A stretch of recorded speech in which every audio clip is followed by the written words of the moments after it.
Hi, and welcome to What's the Worst That Could Happen. I'm Abby Whitaker, your host, and today we have the beautiful Crystal from Narubi talking us through everything to do with her journey, her business. I'm so excited to chat. I feel like we've been trying to tee this up forever.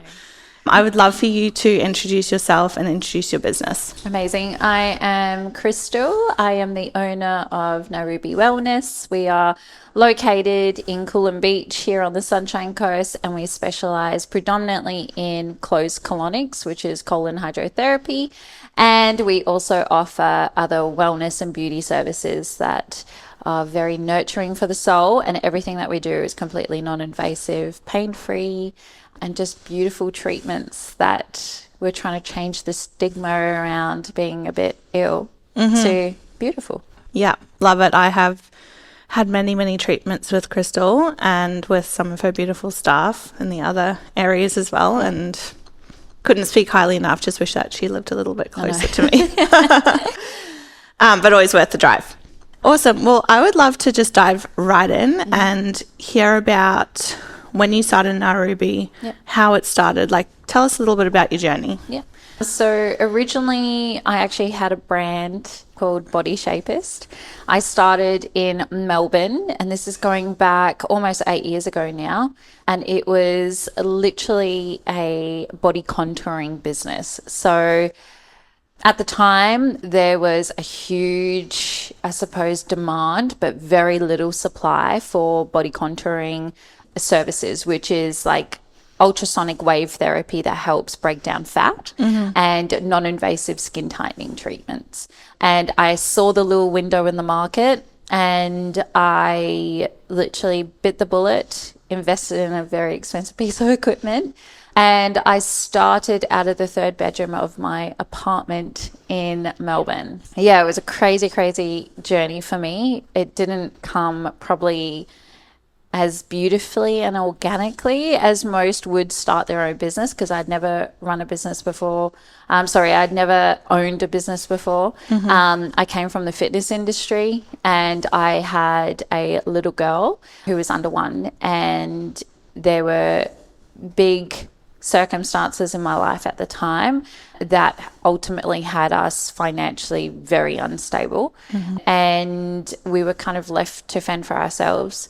And so I realized that I needed to find a way to be able to raise this small human, being my first child, as well as be there for my partner at the time, which was her dad, because he suffered severe mental health issues, which needed me on standby pretty much all the time. But I equally needed to earn money to be able to keep us alive and keep us going. So I was quite literally walking up clients up my three floors of stairs to this little apartment. They were welcomed by a baby crawling on the floor, and I would take them into a third bedroom, which I had set up as a beauty room, and I would perform treatment. And, you know, luckily for me, I had the intention of doing like 2 clients a day. That's financially what I needed to be able to provide for us, and the universe definitely heard my calling, because by the end of my 3rd week I was averaging about 64 clients a week. Wow.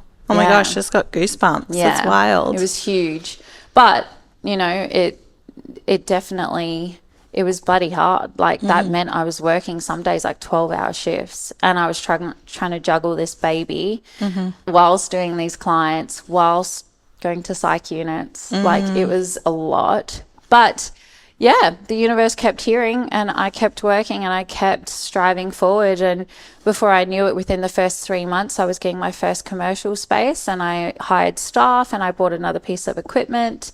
And then within another, I think about 4 months after that, we had to upsize again, and I bought another piece of equipment, and I moved spaces and got more staff. And yeah, by the time I left Melbourne to move up here, I had a well-established body contouring clinic. We were probably the number one. Well, in fact, we were the number one, and we were the biggest body contouring clinic in Melbourne. I had about 12 staff down there being managed, and I had the intention to then bring it up here. And I then walked into COVID. Oh my gosh. So moved up here, had my now, what was she, 2-year-old, nearly 3-year-old, moved up, and we, had all the intention to replicate that salon. And COVID came along. It shut down my salon for 2 years in Melbourne. That was stood down, like nearly 12 staff. I only had one full-timer. So that was very hard in itself, having to even do that and also emotionally support and navigate that. And then it put everything on hold here because I had no more income again. Yeah, amazing. So basically when you moved here, the intention was to keep running Melbourne from here. Yeah, and absolutely. then open up something here. Yeah, so it was to use that income from Melbourne to then replicate the same business here on the sunny coast. And then obviously everything stopped. The world stopped. I, again, was in a very similar situation though. I had the child. I had the mental health partner and I had no income again. Yeah. So I had to reinvent the wheel again. And I literally converted the garage of my home in Coolum Beach into a one little room beauty space. Yeah. So that was a huge transition for me. That was very, very hard because, you know, I'd started at that point. And for me, growth was the moving forward, the getting bigger, the getting more known, the getting the lavish street front commercial space. And now it felt like I took 5,000 steps backwards. Yeah. And so that was a big ego kind of road bump for me that I had to overcome. But again, the universe heard and we took off really well. And I was so busy. I was hiring staff. And the business exploded again here on the coast. But that was Body Shapers, Sunshine Coast. Fast track at the end of COVID, I pushed through. I still held on to the salon down there for another year, and then I decided to sell. The emotional roller coaster of COVID really ruined me. Like I really struggled to overcome that. It was proper trauma that kind of put me through. Obviously not the physical because I wasn't living through it in Melbourne, but the financial again. And so I parted ways with that salon and I focused on the Sunshine Coast. And then came the big pivotal moment, you know, while I was going through all these transitions, the number one thing that I always did were colonics. So I had started colonics about 9 years ago, getting colonics. And when I went through these big pivotal kind of moments in my life, I'm not even kidding, they were like my therapist. They became my therapist. And so I, just had this moment where I was like, I really need to go down this path. Like I know the power in this tool. I live and breathe this tool and I know I'll be fucking good at it. Because I've got my own story and journey with it. And then, it was literally overnight. I spoke to a beautiful client of mine who I'd become very good friends with over the years and a little bit of an older woman. And I told her and she was like, you have to do this. Like I've been a part of a lot of your journey and you have to do it. And then it came to that I was trying to find a commercial space. I was literally looking for a commercial space for about 2 years and nothing ever felt right. And I was like getting angry because I was like, you're not taking the step forward because that's what the step forward looks like. Yeah. And again, this client one day said to me, don't you have a granny flat? And I was like, yeah, but ew. She's like, no, you need to move it there. I just know it's going to work really well for you. And I was like, no. That's another 20 steps backwards. Yeah. And she's like, trust me, go sit in the space and just see what comes to you. And I did. I walked out the back, sat in the middle of the lounge room in this tiny little granny flat. And I was like, I can make this work. And I did. I invested like nearly 100 grand, which was huge. The biggest investment I'd ever made on my business and myself. And I revamped what is our granny flat and turned it into a 3 treatment room, beautiful salon that again allows me to be able to navigate my family and my business and still provide this beautiful, you know, luxury space that doesn't feel like you're in the backyard. Yeah, it's amazing. Like, obviously, like I was saying, I've been there many times. It's so beautiful. But I think it's also interesting what you were saying about how you kind of, maybe it's society or your ego, whatever it is, you kind of have in your head, like, this is the way forward. Like, this is what growth looks like. This is what success looks like. It looks like this street front shop. It looks like 12 staff or Yeah. whatever it is. And then when you realize like it doesn't actually have, like that's not necessarily the same for everyone or No. in your season of life or whatever it is. And perhaps I know that you said at the start that you didn't have this like fairy tale start to your business, but also when you started your business, it sounds like it did just flow. It really did. Surprisingly, like, you know, I can't believe I look back on it and I'm like, someone who had never run a business, and yet I was able to create this scheduling system. I was able to get out all this publicity to my brand. Like I was able to spread word quicker than wildfire, and literally have that kind of growth is insane. Yeah. But yeah, it really, and don't get me wrong, it took hard work, but Jesus, like someone was watching over me, because it was just like think. And like I say, there were definitely road bumps, but I think the biggest road bumps came from I was literally running a business whilst learning how to run a business. You know, I only was able to make something work better by it working really bad and me going, oh my God, that's not working. Yeah. Pivot. You know, it wasn't like I had this manual or I had previous experience with someone else looking over me being like, no, we do this, we do that. It was like I was that person overlooking me. Yeah. And at the time, I didn't have friends who had owned businesses. My parents had never owned a business. I literally just had myself. So yeah, I do think as well, one thing, you know, was I went into the mindset of that business of this is not going to fail because it can't. Yeah. And I don't condone necessarily having that mindset because, again, later on in my journey, I had to revisit that mindset and change it because it wasn't serving me anymore and it wasn't bringing the right energy to the business anymore. But at that time, it was like the fire. It was literally the pushing fire because I was like, I'm not even giving this an option to fail. And even when I spoke about it, when I spoke to other people, I was like, no, I'm going to do really well. Yeah. We're going to do really well. And I did. I think it's something that I remember when I was about 18 or something, I had this friend and he kept getting these opportunities and he kind of just never, like the light never turned on to take up those opportunities. And I remember my mum saying to me, some people have to hit rock bottom in order for them to like have that force to do something. And it sounds like that was like where you were at was like, okay, I have to make a plan. I have to make this work because I've got this tiny human. Yeah. I've got this other person who's dependent on me as well. Yeah. And everyone's just relying on me. There's no way I would have even fathomed starting up my own business if I wasn't in that position because I was a floater. Like I was in mat leave. My partner was the sole income at the time. Like I was, just cruising really. And I had no idea I was maybe going to go back to personal training. Yeah, it wasn't until I got to that pivoting moment where I'll never forget the week where I was like, I have no funds. I don't have money. Like I need money. I have a small human.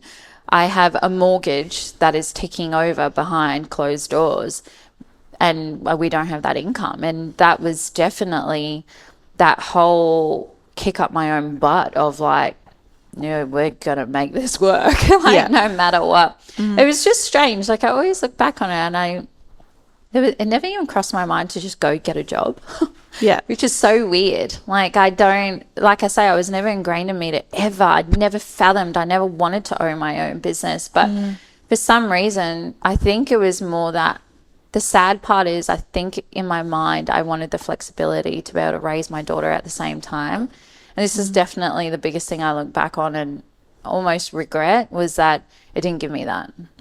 It actually took it away from me, if anything, because it was just finding the momentum.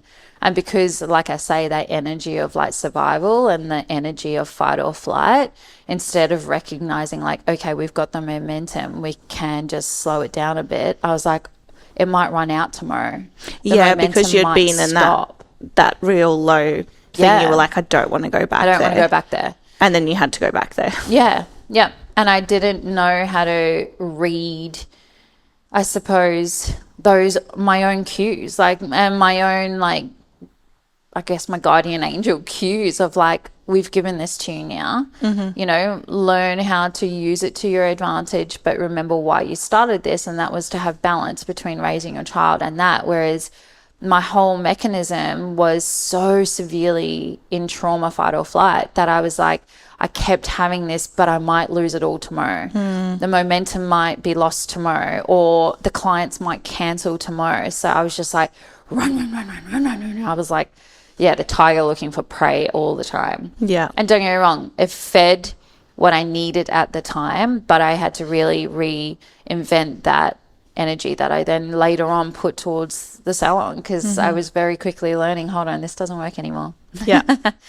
We need a pivot. Yeah. I think that that's one of the biggest strengths of like a business owner, is someone who is able to pivot, and someone who's able to always reevaluate themselves and their situation and what's right for them, and also to recognize what's flowing. So to me, it sounds like when you started your business, it just really flowed. Like you got 64 clients a week on average. And then very quickly found the storefront, all of that sort of stuff. Yeah. And then even when you came here, you did it through your garage again, it took off, it flowed. But then also you knew when it was time to let it go. Yeah. Well, that not necessarily. That took me 12 months. Again, the ego kicked in, and I was like, no, this is my baby. And again, it was like that attachment I had to the business. It wasn't just letting go of the business. It was letting go of the engine that started this all for me, and the emotional survival kind of mechanism I had attached to it. I had to let go of that. I had to let go of the thing that fucking made me survive and feed my kid. And that was huge. That was very hard. It took me 12 months to work through that. I worked at a loss for 12 months. Yeah. Because my ego didn't want to let go of it. And I was like, no, I'll keep. But energetically, I was giving the business nothing because I was traumatized by what COVID did. So it was like this real, like, I don't want to let go, but equally I don't want to put in the hard work for it anymore because I'm scared of it, but I don't want to let go. Instead, I'll let it drain the bank account. Yeah. So it was hard, but it definitely got to that moment, and I believe that I had to go through all of that to get to the point where I was like, right, you've got to go. And the minute I sold that day I sold that, I was like, oh my God. Yeah. It was like a whole brick unit got taken off my back. Yeah, that's amazing. Another thing as well, and I mean, this is where you come in even, is I think one of the biggest things for me as well during this whole process is starting to learn and recognize my strengths and my weaknesses, and that my weaknesses don't have to become my strengths. Because organically they're not my strength, and organically I don't want them to be my fucking strength, hence why they're my weakness. And it was giving into outsourcing. Yeah. And giving into asking for help, giving into getting someone who's better at that job, and just giving away my ego of like, I've got to do it all. I'd even come to you and said, I need help, like from businesswoman to businesswoman. I'm not good at this. I'm really struggling with this. Like, I want to do better, or I need someone to just fucking take over it because I can't do it. And I was so grateful, that you were having a colonic, and I'm like, help me. I'll get your shit out, but I need your professional advice. And to be honest, like, you were a big pivoting point, even though you gave me that referral, and it wasn't necessarily that I came on under you, but just having that someone who I saw as so successful in what you had achieved, and that you were in a very similar position to me of being a mom, being a wife, being a business owner, and even you had outsourced some help or someone to guide you, gave me that confidence to be like, yeah, I can do that too. Like, that's okay. That's not showing weakness. That's not taking away from my own business. That's just acknowledging that, no, that needs some help, or I don't want to do that. Yeah, exactly. I'll go find someone else to do that.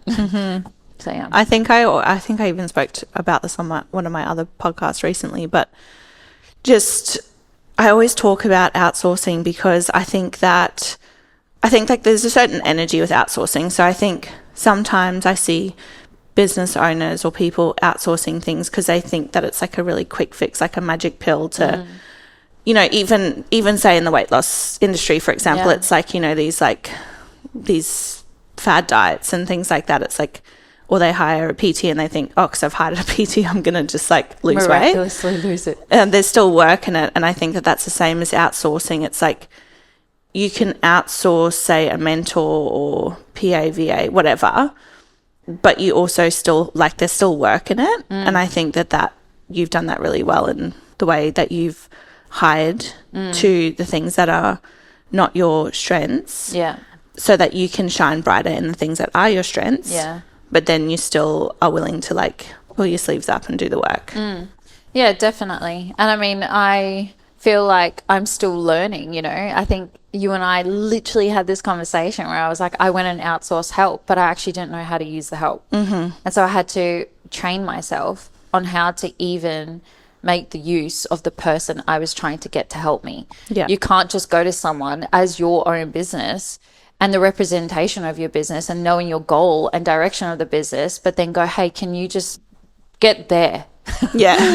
I don't know how you're going to do it. I've got the vision in my head, but I want you to mind read me and get us there. And, you know, I'm going through that with my PA at the moment. It's like I'm still learning every day how to utilize her skill set and her strengths at the best of my business's ability by coming back to like, this is still yours, Crystal. This is still your vision and your direction. Yes, you have this help, but you need to keep training yourself on how to utilize the help that you're outsourcing ultimately. Absolutely. Because you can get lazy. I've seen myself do it. I'm like, oh, just go do it. And then they'll do it a version. And I'm like, oh, I don't want it done like that. Well, and then you get the mindset of, I just have to do everything myself. yeah. And it's like, well, you didn't even give direction. yeah, So exactly. I'm getting better at that. just talking to our best. The PA's in the room. Yeah. That's so good. Okay, so with your colonics, you said that you had been doing them yourself. Yeah. On yourself. They'd become part of a therapy for you. Yeah. And then that's kind of like where I'm assuming you came to the Sunshine Coast and you saw that there wasn't like a huge amount available here. It wasn't even that, to be honest. Like I had been getting a particular style of a colonic, which is an open system back in Melbourne. So this is a self-served kind of colonic. You slot yourself onto this bed machine that you then run water and you're kind of in there by yourself and you clean out your colon. I originally started colonics. I had a great bowel motion. It wasn't anything gut related. It wasn't parasitic. It was literally, I had severe polycystic ovaries. I was working with a Chinese medicine doctor and a naturopath to try and fix this issue. And one of the big things that was recommended for hormonal rebalancing was colonics, because colonics are so much more than just moving out your shit. You're moving out all excess debris, which includes overproduction of hormones. So that's where my journey with my own colonics started. And I had been doing those for years. I obviously really helped my PCOS, hence why I ended up falling pregnant and had a baby. But I loved what the colonics brought for me. And again, the universe, coincidentally, I kid you not, the place I used to go, and there's maybe a handful of places in Melbourne, was on my street, less than a kilometre down the road. Wow. And it was the most reputable clinic in Melbourne for open system colonics. So yeah, again, very interesting that the universe literally went dunk. Little did I know that, you know, my path was going to go down this road. But so when I moved to the Sunshine Coast, and at the start, I wasn't even thinking about colonics, to be honest. Life was feeling good. Life was feeling stable, was feeling like I was going in this new direction. And then COVID hit. Within COVID, I had another psychotic episode that my ex-partner had gone into, and that was pretty much the iceberg for me. My whole system crashed and burned. I became so unwell. I gained like 18 kilos in 3 months. I had chronic fatigue. Like, I could not even function as a human being at that point. And I was riddled with trauma. I could not get over this level of trauma. And I got told about this woman who did a closed system colonic. She was literally out in the bush. She had no advertisement. Someone had just said to me, go suss out this woman. She's amazing. I didn't want to go to her originally because she had no advertisement. I was like, no, I'll go online. And I went to another clinic here in the Sunshine Coast who had kind of advertised this intuitive therapist. Long story short, therapist wasn't intuitive. I probably taught her more during that session than what she taught me. But anyway, it realigned me back to this original woman, and I went and had a session with her. And everything started to change there. So every single colonic I went into, the more I was starting to teach myself and the more I was trying to learn about how our body stores trauma. The best book you can read is The Body Keeps the Score. FYI, go read that book. We'll put it in the show notes. Yeah, that was the turning point for me. That level of education and knowing of what trauma was doing to me on a cellular level changed everything. So I was going into my now colonics with full intention to move this trauma out of me. I had been doing speak therapy for years because of this whole other side of my life. And What's speak therapy? Just really quickly, because I don't know what it is. Psychologist. Okay, like, yeah. Oh, like therapy. Like, yes. okay, talking therapy. Yeah, Gotcha. sorry. Talking therapy. And yeah, it's so funny that I call it that because then I call up the colonic. I'm like, that's the physical therapy. Yeah, true. Talking therapy. But yeah, I kept saying to these psychologists and counselors, I was like, it's trapped in me. Like, I can talk till the fucking cows come home. And it's like helping me neurologically, and like in the moment it helps to get it out. But then I walk out of this room and I get a trigger and my whole physical body feels it. I literally feel like I'm about to shit myself. I'm about to vomit and faint at the same time. I feel like I've got a noose around my neck. Like, I was having full panic attacks. So yeah, I was going to these colonics, and I did have this beautiful therapist that used to really hold my hand in all of this. And oh my God, I could just see it. My body, my physical body was changing. I was just dropping inflammation. My eyes were changing color. My energy was changing. How I was responding to these continual episodes was changing. I was like, this is freaking amazing. Like, on a cellular level, I'm literally changing and getting this out of me. And that was the big turning point for me. I was like, there is so much power in cleaning out your gut than just shifting shit. Yeah, totally. Yeah.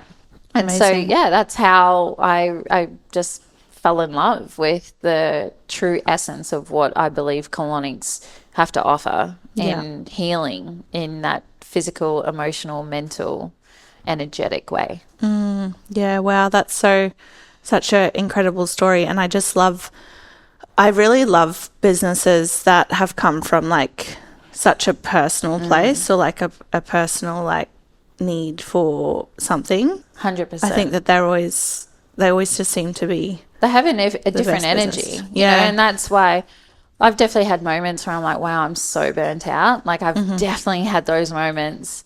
Emily can vouch for this, where I'm like, I just want out. Like, is this really worth it? Yeah. And then I'm like, no, it absolutely is. I could never envision myself completely stepping away from being physically involved in my salon, because I know what I bring to it. And it's felt, it's heard of, it's, you know, it even goes into the staff that end up working for me. They feel it. They're usually clients of mine, so they've experienced it.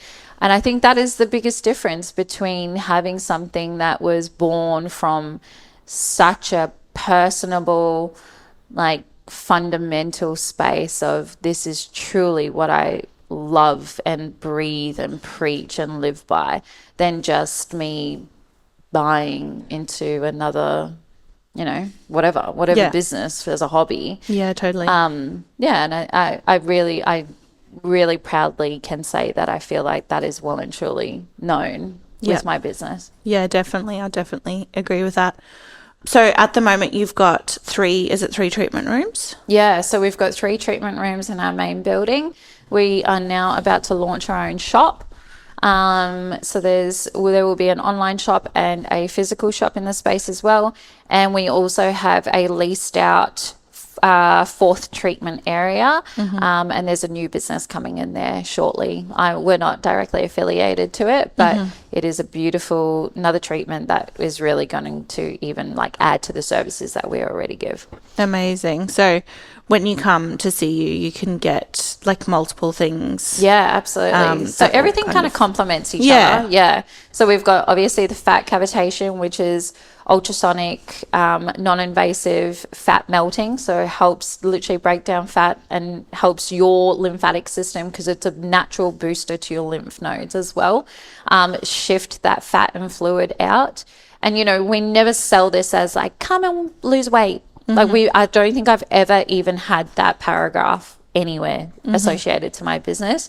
This is something that I really proudly say, like, you know, we're helping women who have that stubborn weight gain, or you know, menopausal weight gain, or post baby, where the body just literally needs that little helping hand. And that's what this equipment is. And then obviously our radio frequency skin tightening, so non-invasive, pain-free, no downtime required skin tightening. It's your perfect kind of anti-ager without having to go the lengths of surgery or injectables. And then we have lymphatic massage as well. So that's a new one that we've incorporated. Beautiful treatment for prior to your colonic, especially for those clients who really want to work on the nervous system and kind of calm themselves down before the colonic. But it also helps stimulate your colon prior to the actual treatment. So that's amazing. And then we also have the lymphatic facial. So again, same thing. It's lymphatically trying to shift excess fluid retention within your face. We're also working on our sculpting facial, which is again non-invasive, buccal style facials. Because everything that I kind of wanted to bring to my salon, I've definitely had different ideas and directions that I've wanted to go down, but I just never wanted to be that invasive, like very potentially like nervous system triggering treatment. Yeah, totally. Because I don't like that myself. Yeah, I love it. It's very like holistic. It's all like very carefully curated, thought out, works together. I know I've come in and done like multiple things in a row, which has been really nice. And it's just like a beautiful space to be in. So you've done such a great job. Thank you. So what have you found have been, actually you've shared some of them, but like from a business perspective, what have you found have been, maybe just from Narubi, what have been the most challenging, challenges you've had, or something that you've started that hasn't worked, or I went down a piece of equipment that I wanted to bring into the actual salon, and I mean it was a beautiful treatment, but that was almost like a panic purchase of like, oh my God, if we're going so body, we need to grow into face, and what does that look like for me? And you know, I wanted to follow what was hot at the time, and that was this particular piece of equipment, and I invested in it and very quickly had many issues with it. And again, it was almost like the universe going, because I just kept having issues with this one freaking piece of equipment. And again, ego, I was like, I think I have to let this go. Like, it's not profitable for me. In fact, it costs me more to run it and to be able to try and upkeep the issues I keep having with it. And it didn't feel organic to me at the start. I just felt like, well, it's the new best thing. I've got to jump on the bandwagon of it. And that was a very big financial bloody hit for me. Yeah. But I just had to weigh up, like, is it really worth keeping it, or just put my ego aside and go, no, that didn't work. Yeah. So that was a big one for me. Staffing has definitely been hard. You know, navigating, you would understand. I think anybody who has a business would understand. Staff is definitely the number one most difficult part of 100%. a business, because you're dealing with so many different personalities, so many different like expectations, sets of values. Yeah. There's so many different variables There really that come are. with staff. And I think the biggest thing is, it's a wild time to be employing, for sure. And when I talk to other businesses, they were all kind of feeling the same. It's this can be very blindsiding and very confronting. And I've had to do a lot of self-work with where I've employed and really fell victim to what I kind of thought was going to be brought to the table and what was sold to me as the person and the passion and the eagerness. And then all of a sudden I'm like, whoa, I'm not getting any of that. What's going on here? And what do you think, what do you think you've learnt from that? Like, have you learnt a different way to hire? Yeah, definitely. Each time it's happened, because I've definitely had a few, I've had a hard time. I think my empathetic side of myself always wants to rather see no, of course she means that. Or of course they want this as much as they're telling me they want this. And I think just changing my own expectations of what they're bringing to the table, but also it's finding that bloody balance between being their friend and being their employee. I think that was the hardest one. And I'm still trying to navigate that now, is having that really fine line between, I want us to have those conversations that are about the weekend, and I want to see how your partner's going or your cat's going or whatever. But at the same time, you need to respect me. I can't have this happen or this happen, because at the end of the day, I'm still running a business and you are still being employed by me to help run this business. So that's an ongoing thing for me. And also just learning how to equally reward the staff that are doing really well. Yeah. Finding how you do that and how each individual staff member feels rewarded or feels appreciated. It's not one size fits all for people. And it's even that. It's paying more attention to what those personalities need. And again, my PA, Emily, she's really helped me with that as well, because she comes from that real HR background, which again, I was never in HR. Yeah. I'm still learning. So that's been a big one, is appreciating the staff, the good staff that you do get to find, and also acknowledging when it's time to let go of previous staff. Yes. That was a freaking hard one for me. I kept holding on, hoping, wishing, praying. I could nurture, I could guide, I could put up with the bullshit a little bit longer. And then now I'm way better. Yeah. And how's that? I just was thinking, it's so funny. Look, I'm not going to generalize and say only females, but I've noticed it more in female-led businesses that they struggle a bit more because they see this potential in someone. They're such empaths. And I was just thinking how that also sometimes how we do anything is how we do everything, and how that can also play out in relationships, friendships. Family. Yeah, family. It's so true. Jesse, my fiance, he's like, get rid of it. I'm like, what do you mean? I've only mentioned 10 bad things. What do you mean we get rid of her now? Yeah. They're just so black and white, and we're not. We're colourful. Yeah, because we're thinking about how they're going to survive if we let go of them, or what the ramifications of that. Definitely. And everything to do with that, because we've also created that friendship with them. We know about their family, we know about their issues, we know about 100%. everything, and it can be so difficult it is to separate. separate. 100%. Yeah. And also, even going down to my own personality trait, I like being liked. So even that barrier for me is I don't want to be bad guy. Yeah. But equally, by me being nice guy, you're destroying my business. Yes. My baby. It's you harming my baby, and me going but poor you, what traumas do you have? Yeah, that's exactly. making you harm my baby. Yeah. Yeah, it's a forever learning thing for me, and it's definitely the hardest thing for me. But every time I've gone through the hard, I feel the next time I employ, I seem to bring in better and better and better, because I'm going in a different version of myself as an employee. Yes. So they're all there for a reason, and I know that they're all there for the path I'm meant to be going down. But Jesus, when you're in them, it feels like, what the fuck are you doing to me? I don't want any more lessons. Yeah. I just want the easy. Like, bring me back the easy, you know? I know. But then when you think back to your journey, it's like if you just had the easy from that time 8 years ago, Oh, for sure. you wouldn't kind of No. be where you are now. No. Yeah, but it is very hard to, and you know, I say that with caution because I don't know the traumas that you've faced or still have based on like these situations that you've been in. Yeah. But there is a part of that that's like, well, if you hadn't moved to the Sunshine Coast just before COVID hit, like that could have been like a whole different story, right? Because we had so much more freedom here on the Sunshine Coast than in Melbourne. So It's like, different. Even the fact of the biggest curing modality being that closed system. So the therapist-led colonic was everything for me. I'd never even knew that existed. Yet I coincidentally moved to a place like the Sunshine Coast that is so left of field, that has every modality on the planet you could possibly think of.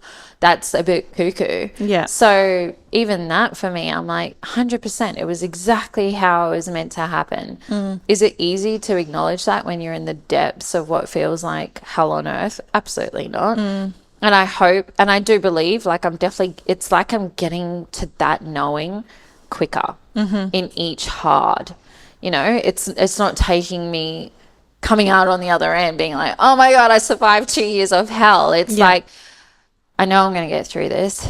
Yes, it's feeling really hard, but how can I make tomorrow a little bit easier for myself? So I think that's been probably the biggest blessing in it all. It's just learning those lessons quicker, surrendering to my ego quicker, growing as a woman, growing as a mother, growing as a wife quicker. yeah, totally.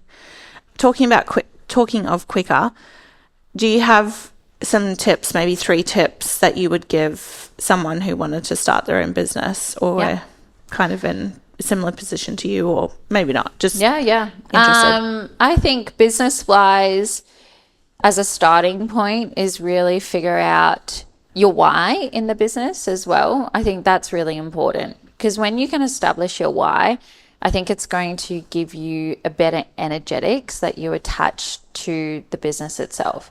So, you know, is it because I'm bored? Is it because I truly have a passion in this? Is it because I know that this is going to bring something to others, which, you know, isn't just a service base, it's a product base, it's a beautiful piece of art, like whatever it is. I think figuring out your why has to be your beginning point and really make sure that you bring in all the beautiful energetics of that why to the business. If I could go back in time, in hindsight, source out the help quicker. Yeah. Figure out where your strengths are going to be in that business, figure out where your weaknesses are going to potentially be. Obviously, I know financials are always a big one at the start of a business, but not everything has to be a financial exchange. Yeah. It can be whatever kind of exchange, you know. I'll babysit your kids if you spend an hour with me teaching me how to run a business. Yeah. Whatever it is. I think that has to be number one. Don't let your ego take over. And we're very much in an energetic now of like everyone's owning a business. Everyone's successful as a business. If she can do it, I can do it. Let that go. Like, yes, she can do it, but what got her there in the first place? You don't know the behind the scenes. So surrender to that, source out good help, and learn wherever you can. Third, just give it a go. Fuck. Like, what's the worst that can happen? It might not work out, but I bet you're going to learn a lot during the process. And who knows, I might bring you in a direction that you never even fathomed. Like, I never thought I would be cleaning out people's assholes for a living. Yeah. In my wildest dreams. Yeah. Am I damn proud of it now? And I absolutely wear a badge of honor every time I get to, you know, clean someone out. Yes. But I never saw this as my direction. But it was because I took the plunge in a business that was in the complete opposite direction. Yeah. So, yeah, give it a go. You listen to your gut, really? Yeah, literally, I did. I did. Yeah. And that's because I was always cleaning it out. Yeah. I wasn't a toxic dump in there. Okay, so speaking of cleaning out your gut, can you tell us a little bit more about the closed colonic system? Yes. And maybe who would need to see you or to go see someone who does it? Yeah. So closed colonics are therapist-led colon hydrotherapy. So we are literally using very clean, filtered, warm water that slowly gets entered through your large intestine. Your large intestine is ultimately the bin of the body. It is the last organ before extraction, which is your bum hole. So we very gently and very carefully insert a speculum into your bum. It only goes 4 centimeters, by the way, just FYI. And you've definitely done a bigger poo than this thing in your lifetime, so you're going to be fine. And then we start running this water. And you know, the goal is to ultimately clean out any excess debris that should not be lining the wall of your colon. And that includes stuck fecal matter, so old constipation, which we can literally store the same piece of shit for years. For almost a lifetime, you can store the same piece of poo. Inflammation, which is mucus buildup within your large intestine. It's like a sticky glue that lines the wall of your colon. And that's like the beginning point of everything, because then your old debris gets stuck. Your trapped gas. Oh my God, gas is like intestinal devil. And what this item can do to you in pain, discomfort, even, you know, clients have gone and gotten hospitalized for something that ended up being trapped gas within their large intestine. So huge element to move. Your liver toxicity, which is liver, cortisol, and hormones. And then your parasites, so your fungi, which are parasites and worms. Yeah. So they're the main objectives we are trying to extract during your closed colonic. And the beauty about these and why I'm so passionate about them is because they're therapist-led. We can help you bring awareness to what potentially created that blockage, what emotion could have created that blockage, and where it's storing within your colon. And we're super passionate about educating you on that bed. You know, we're telling people things that theoretically they should have known as a child, but we weren't taught some of the most simple things about gut health and even where your large intestine is, or what the difference is between your large and your small. Like, so education for us is huge, and knowledge is power, knowledge is ease. We preach this so much during our colonics because it is really so incredible to watch someone take back control of their health and well-being by just knowing what they're dealing with. Yeah, totally. You know, you're not dying. It's not your kidney. It's actually trapped gas. Yeah. Let's move that fart out. So yeah, that's the beauty of a closed colonic. In regards to who should be getting one, everyone. There's not a human being on this planet, unless you medically cannot get a colonic, and there's very few that can't get it based on medical. The reality is, this is the bin of your body.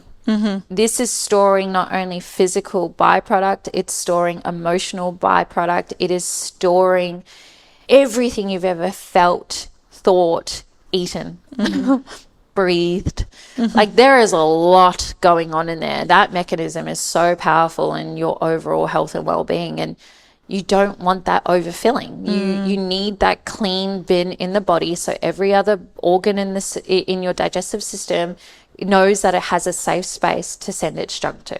Yeah. And, you know, environmentally now, you know, I have people who are literally the pinnacle, the walking pinnacle of health and well-being, and yet they hop on the bed and some of the stuff are moving out of them. I'm like, what? Yeah. Out of that? How?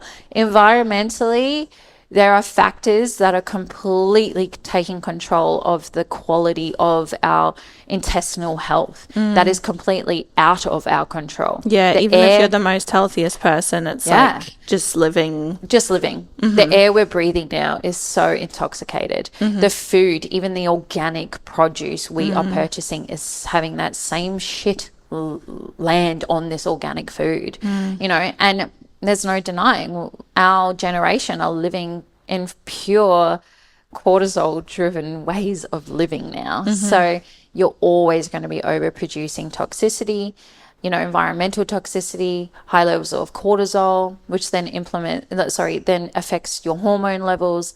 So yeah, I truly believe there's no human being on this planet that should not be getting colonics. Yeah, totally. And so you talk about like the benefits. What are some just quick short-term benefits and then long-term benefits? So short-term benefits, anyone having constipation. This is like, if you are diagnosed with intestinal constipation, the most gentle, proactive, and safe way to get that extracted out is through a colonic. Do not just go and take some quick hit medication that you think is going to get all your constipation out, like a diuretic. It's not going to do the job effectively. Trust me, I know. I see it. I deal with these people that have used this excess use of, what are they called? Bloody Laxatives. sorry. Like years worth of laxatives, and all that's doing is literally wearing away the wall of your colon, and it's actually taking away the power of your colon. It's telling your colon to switch off, that this medication is going to come in and do the work, and it can just take a seat. It's training it to be lazy. Yes, exactly. Whereas a colonic is the exact opposite. We are working the muscle. We're working that large intestine. We're reminding it how to function. We're reminding it how to have its natural contraction and get the wheel moving naturally. So yeah, your constipated clients, high cortisol clients, you know, people who are living in this high cortisol, fight or flight, trauma responders. When you're not breaking the system and this excess cortisol is laying dormant in your large intestine, you are quite literally giving it the time and availability to seep out the wall of your colon and get into your bloodstream. So you are circulating excess cortisol your body tried to dump. Yeah. Because it was trying to naturally level you back out. And the most proactive way to break the system is extraction. Yeah. And so a colonic can do that. And instantaneously, we have clients literally finish up on the toilet at the end of their colonic, come out, and they're like, I feel so calm. I feel so instantaneously clearer in my headspace. They sleep like a baby that first night, because we're quietening the noise. When I trigger your largest lymph node in your body, being your large intestine, every lymph node in your system is going to start to move inflammation and toxicity. And so that's why you can feel it so instantaneously, which is really, really cool. Yeah, that's really cool. Long-term benefits, same kind of things, you know, it's ensuring that your body never gets back to square one of what brought you to the colonic in the first place. Excess inflammation, lazy bowel, backed up literally shit. And even that overproduction of your hormones, helping your hormones start to regulate that a little bit better, because you're not having it store dormant and then get into your bloodstream. Yeah. So amazing. Ideally, when we say people come for a colonic, you want to aim for your first 4 as close together, because it takes roughly 4 to clean out the whole colon. That's always dependent on what we see on that 4th. You know, if you're showing high levels still of cortisol or parasitics especially, we may encourage another one quite quickly. And that's purely because we've created movement and now we want to keep it going and getting out. But the ultimate goal is to have you come for 1 a month, you know, and I think that's so achievable. It's so accessible, and it's ensuring that the system never gets back to that shitty beginning point of what brought you there in the first place. Yeah, totally. What about leaky gut? I've been hearing a lot of leaky gut recently. I am a little bit funny with leaky gut. I feel like it's become a banner for we don't know. Yeah, gotcha. It's like, we don't know how to diagnose this one, so we're just going to name it leaky gut. Or it's like, we don't know what your intolerance is, so we'll just put it under leaky gut. Whereas I treat clients who were diagnosed with leaky gut, and literally all it took was cleaning out the system. Yeah. Creating movement in objects that get triggered by each level of consumption. The same object gets triggered only because you've just consumed, and then immediately it's like, oh, well, maybe you shouldn't have eaten that. Yeah. Scientifically, that consumption cannot create this low intestinal bloat or the squirts instantaneously. That mathematically, scientifically can't work. Yeah. You know, this consumption can trigger something that's already there. That's an issue for sure. But it's because of contraction. Your body's going into contraction to break down something, and then it's triggering a different problem. Yeah. So yeah, I think start with a colonic. Yeah. Okay. What's some just really easily accessible tips that you could give to people who are, I mean, like we said, a colonic is kind of for everyone. Yeah. But we've spoken about like maybe specific things that people have that's like a bit more urgent. Yeah. What are some things that people could just do To be like start today? Like, yeah. you know. Water intake. Water is so important. I cannot preach this enough. I get mortified when I see these clients come in who have high levels of constipation. They're talking to me about being constipated for like 6 years. But equally, right underneath that question is, how much water do you drink a day? And it's 1 liter. I'm like, Sally, Yeah. let's look at this mathematical equation right here. Like, Yeah. start with water. Water intake is so important. Good quality water, clean filtered water. Add some Celtic sea salt into it. So on a cellular level, you're actually getting hydrated and holding that hydration. Coconut water. If you don't like plain water, go over to coconut water. Coconut water is amazing. It's got so many beautiful benefits and it's yummy. You know, just make it easy and accessible for you to keep up that water intake. Everyone should be aiming for a minimum of 2 to 3 liters a day. Anyone with constipation, girlfriend, you got to be on 3 liters. Your stomach alone takes 1 liter of water a day. That's up here in your digestive system. Yes. And that's another thing, you know, a lot of people say to me like, oh, I'm just not thirsty. I'm not thirsty during the day. Scull 750 ml in the morning. I promise you, within 2 hours, you've just gone and clicked on every single cell in your body to go, oh my God, that felt amazing. We want more of that. 2 hours later, you will feel thirsty. We have trained ourselves to function so well on so little hydration that we forget to drink because we're not thirsty. Yeah. So remind the system to want to be thirsty. So that's, I think that's number one. For sure. And also, don't just jump to a conclusion. Like, you know, everybody comes in there, we're like, oh my God, I just want you to move the biggest worm I've ever seen so I can blame all my problems on that. Yeah. I'm like, not everybody is just hovering around with a 5-meter tapeworm in them. Like, don't think that, because obviously it's very easy to fall into that right now, because parasites are a huge thing. And don't get me wrong, we all have parasites. Just some are going to be a lot more cruel on your system than others. But yeah, just don't jump to a conclusion. Don't run to your GP because getting a little bit of reflux. Probably not going to give you the best alternative. Love it. Okay, so before we finish up today, is there anything we haven't spoken about that you would love to speak about? Or do you know what? I'd love to ask you, is there anything coming up? Coming up, yes. I'm getting married. I'm getting married in June, which is so exciting. So if you don't see me for the month of June, it's because I'm getting married. But yes, we are launching our very own enema kit, which is so exciting. We haven't even told anybody that yet, but we've been working on that. We've got our stock. We're waiting to do our beautiful photo shoot next week. And then we are launching our own enema kit, as well as our own beautiful coffee for enema implants. We are doing that alongside Bailey. So Bailey's coffee, which is really exciting, and I'm stoked for this collaboration. I think it's going to be really beautiful for the both of us. So that's exciting. We're also working on a few things behind the scenes, maybe our own event soon. We've never held an event. Awesome. I've actually never held an event for any of my businesses. So that's very exciting. And this year for me is just really focusing, I suppose, on getting the business known probably on a broader spectrum. So like getting that online shop available now.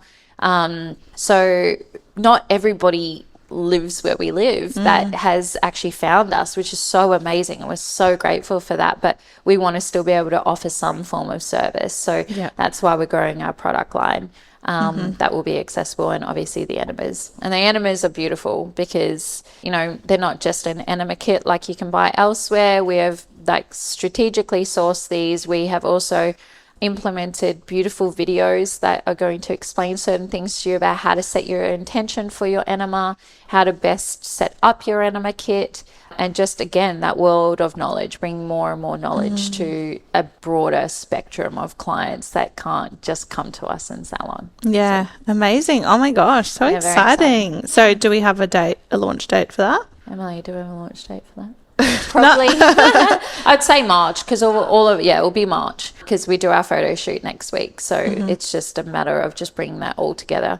The coffee might not be March. I mean, that would be nice. But our big lesson for 2025 is to rush nothing. I love this. This is like exactly where I am too. It's like I mean, I love to like turn things around quickly, but I think just like as long as it can get done properly, and if it's not done properly, then it doesn't need to be rushed. 100%. And you know what? I felt like I fell victim to the energy of 2024. I know I talk about energy a lot, but We love it. Yeah. The energetics of 2024 was I need everything yesterday. It literally felt like the world was fucking ending and we were all like, oh my God, conquer everything now. Otherwise I'm a failure. And I fell victim to that. And I tried to force things. I tried to fast track timelines that literally ended up biting me in the butt financially because I was not executing it at the divine timing that I needed to be executing Yeah. it. And trusting that, okay, that is taking time because it's meant to slow this process down. Instead, I was like, that's taking time, so we're going to jump ship and go that direction now. And so this year is, if it feels too hard to execute it at the timeline I have set, it's because the timeline I have set is not the correct timeline. Yeah. So that's a very big one for me this year. I love that because I think like there's such a fine line between saying you're going to do something and just never doing it versus saying you're going to do something but then like rushing it and pushing it in a way that then everyone else can energetically and sometimes physically feel that was rushed. Yeah. 100%. I couldn't agree more. You know, it's even like down to how we post on our socials. I have literally seen it outplay so fucking obviously, excuse my language, Love it. where I have seen all these cancellations come through. My energy's gone, oh my God, why? And then I jump on socials. I'm like, we've just had all these cancellations. We're now going to offer 20% off because I need to fill those cancellation spots. It's like this hungry energy, and they never fill. Yeah. They never fill. And it's just so interesting. And then when it's like, yeah, I bring that different energy to like, oh, okay, we've got a few more spots that have come in available. And I don't have this frantic need of like, oh my God, if my staff aren't performing a treatment, they're not making me money and therefore the business is not successful, blah, blah, blah, blah, all the noise that comes with that. I'm like, well, no, I need to trust that. Maybe she needs that break. Maybe there's other things that need to be done or whatever it is. And it just changes the energetics so profoundly. Like, God, I'd love to learn more about that stuff because I've just seen it outplay so much. Yeah, definitely. And even down to, I was literally just talking about this on my stories this morning, was just down to, like, I have this thing with New Year's resolutions, this year's, or like the ins and outs or whatever. And it's, for me, it's like touching base each month with my ins and outs and not trying to do everything at once. Yeah. Because it's like this concept of like, I feel like stacking stuff, like habit stacking, supplement stacking, like whatever you're trying to achieve, like stacking each day at a time rather than, okay, I have to do it all and do it all right now. Oh, fully. And it's I like think it's not even just us though, it's society. Yeah. It's like you can see it in the clinic. You know, someone will come in and be like, sell me everything. Tell me everything I need. I'll buy everything. I'm like, whoa. I'm like, I'm not just going to give you something in case you might have it. Yeah. Like, we need to take this slowly. Let's do your colonic. We'll see what's coming through. We'll see if I see any actual symptoms or debris that I feel like maybe needs more than just the colonic. Then I might suggest that supplement. Yeah. But it's like they're willing to walk out with the whole filled trolley because they're like, I just want it now. Yeah. Just get me there now. And I'm like, And then they'll take it home, take it for 3 days, and then they I like, go, oh, it's nothing's too working. much because it's like you've just she made me waste all my money. Yeah, exactly. Yeah, it is. It's very much just learning to slow down the wheel, put the right steps in place, and I suppose just trust in divine timelines. That's a huge one for me, for sure. And it's a very hard thing to learn because I am very much a yesterday person. It's in my personality. It's in the cellular DNA that I've created, not that I was born with, that I created through this high energy, trauma, stress, cortisol direction. That, I just need to put out my own flame every now and then and be like, right, hold your horses. Yeah, and I think even just listening to your story, like, it sounds like every time you just went with the flow and like let go of the noise and listened to your intuition, things went really well and it flowed. It was So- only when I was playing victim, when I was falling victim to the societal, I suppose, expectations, well, that I created as what I thought society expected from me or wanted from me, with like, I must be bigger, I must be the best, I must be 5 steps ahead of where I am now, that every time I tried to bloody push that, I would get knocked back. And like big time. And unfortunately, I am someone that needs to be taught my lessons by a fucking big smack in the face. And that's exactly what I would get. Whether or not it was through staff, whether or not it was through delays in production or like literal lost communications or whatever it might be. I'm like, oh, okay. Yep. Thank you. Thank you again for the big smack in the face. Yeah. And it's recognizing them though sooner rather than later. Exactly what I was saying earlier is like start to freaking, you can't see the road bump if you're flying. You know, Yes. it's like when you're driving so fast over a speed bump, you barely feel it. Yeah. Whereas if you go slow at life's pace and the recommended pace, it will slow you down. You'll feel the bump and you'll be like, okay, that was a precautionary slowdown. It's the same thing. Like, and that's what I'm really trying to learn for this year. Yeah. And I think like you're going through that, I'm going through that. And I think it feels like sometimes it's like, you know, when you buy like a red type of car and then you see that same car like everywhere, whatever. But for me, I'm really seeing that common theme of people who are very like fast moving, high energy, going, okay, it doesn't mean that I'm not being successful. It doesn't mean I'm not succeeding, but it's actually going to be better for like not only my business, but like my nervous system, my health, to like slow down in these areas so that when I execute it, it can be done at a much more successful 100%. way and a much more grounded. Don't you think way. though that like energetically the universe did that to us last year? I feel like last year was my 8 years ago, where it was like my iceberg. And I feel like that was a big thing for everyone. The end of last year, even in my clinic, was frantic. Yeah. The energy, everyone, there was no like, oh, I can't wait to wind down and have the Christmas holidays. It was like, I'm trying to get to that break. I'm trying to get to that break. And I'm like trying to survive the break. And then I'm even trying to survive during the break. Yeah. It was so different. And I feel like, astrology did that. I was like, it was the moons. It was the moons and the suns and like the retrogrades, we whatever. talk about this all the time in my salon. It's like someone will walk in and they'll say something. I'm like, what's the moon doing? Where is she at the moment? Yeah. What cycle is she in? Because we're in that cycle. Yeah, totally. But yeah, I feel like it, and especially our personalities of like go, success, growth, you know, all the things. Last year was like, well, I'm going to test you and I'm going to see if you're going to learn this lesson quicker than you can. Yeah. Because I'm going to really make you feel like you're going a million miles an hour. And then you have to learn whether or not you want to stay at that pace or if you're actually going to jump off, you know, the bandwagon. Yeah. I think what's really nice is that it feels like we've had, you know, years of this hustle culture and I feel like that's coming to an end. Oh, couldn't agree more. And I feel like people are starting to be inspired and admire people more when they are not falling victim to that hustle culture. But don't you feel like it's for women? Yeah, I mean, I couldn't say it's only for women just because I don't I have a lot more contact with women than men about that. And sometimes I feel like they're just like a bit more like steady. Yeah, 100%. And then we're kind of like go through these things like maybe we just feel so deeply.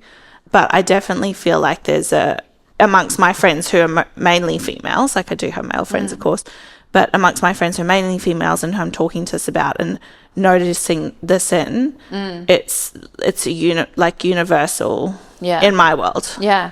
See, in my world, I feel like it was so, women were living so profoundly in their masculine for this last few years that it was like we had to get to the breaking point of like, this is actually not sustainable. Not only physically, but emotionally, this is not sustainable because I'm not the man in this role Like, it's not my role. Yeah.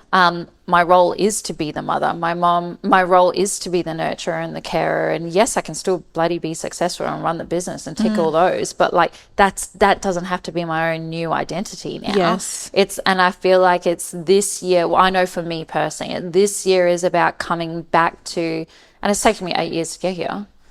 It's about being like, well, I can be the successful businesswoman and work and have staff and be the mother and be the good mother and the present mother and the wife. Yeah. And I think that's the biggest thing for me at the moment. And it's like, and I'm even ready to give my poor partner back his masculine role. I've pretty much overrun it for the last few years because I was like, oh, I can do everything.